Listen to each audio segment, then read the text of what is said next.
Good morning and praise the Lord. This morning we'll continue our study on Beatitudes. Matthew chapter 5 verse 4.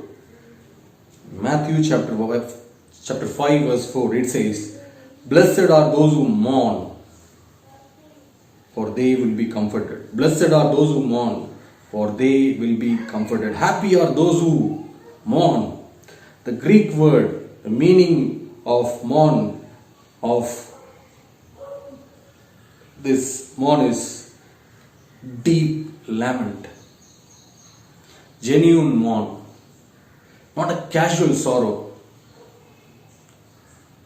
for a sin, not a casual sorrow, but deep lament, deep grief before God for the fallen situation and seeking His help to receive His comfort, to receive His salvation. That only we can see in 2 Corinthians chapter 7 verse 10. Godly sorrow brings repentance that leads to salvation and leaves no regret, but worldly sorrow brings death. Godly sorrow brings repentance and leads to salvation. Amen. Godly weep for the family. When our family members are not accepted Jesus, deeply lamenting for them. When we see our situation of our city, when we see the situation of our nation, as they are in the difficult, unpleasant situation due to sin,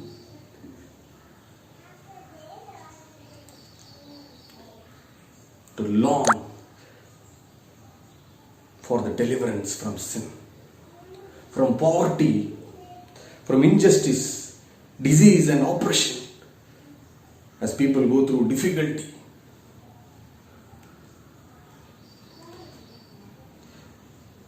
Those who mourn for them, those who intercede for them, those who deeply lament for them, for their reward is that they will be comforted by the one who saves His people from the sin. Jesus is the one who can save everyone from sin, everyone from power of darkness. He only can give the peace. He only can give the deliverance. He only can give the justice. Only Jesus is the answer for the difficult situation. Those who mourn, those who pray for them, deeply pray for them. Lord, you save my family members. Save my children. Let them come to know about your love. Let them receive that you are the Savior and live for you. Live in the light. My nation will come to know about your love.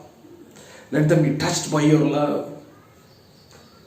This comfort of forgiveness of sin they will receive.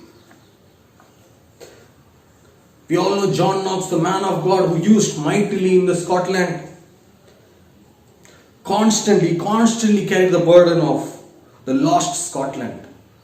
Night after night he prayed. When his wife pleaded with him to get some sleep, he said, "How can I sleep when my land is not saved? How can I sleep when my land is not saved?" And he prayed, "Lord, give me Scotland or I die. Lord, give me Scotland or I die."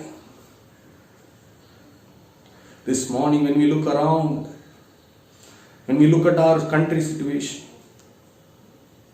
are we deeply moved? Are we mourn for them? If not, this morning we'll ask, Lord, when we mourn, Father, you change, you touch our nation.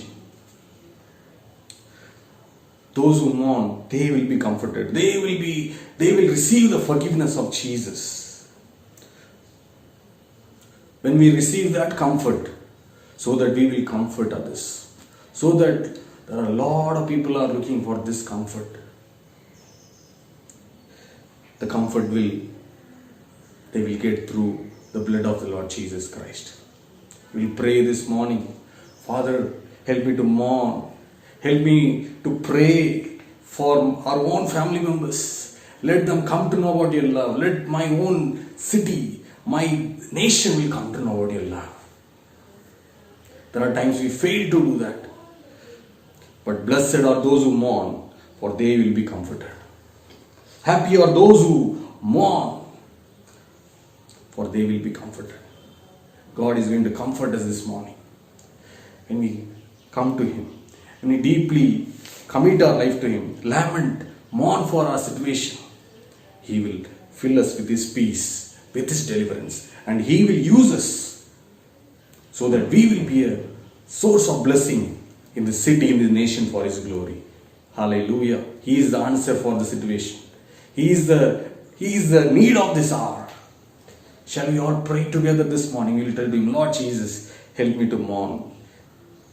Comfort me, O Lord, so that I will comfort others. Is there anything is hindering? Is there anything is bothering?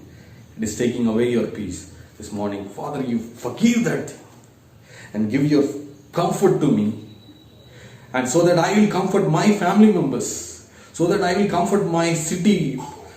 I will mourn for this nation. That they will come to know about your love. Use me, O Lord. Use us, O Lord Jesus. Father, help us to live for you. In Jesus' mighty name we pray. Amen.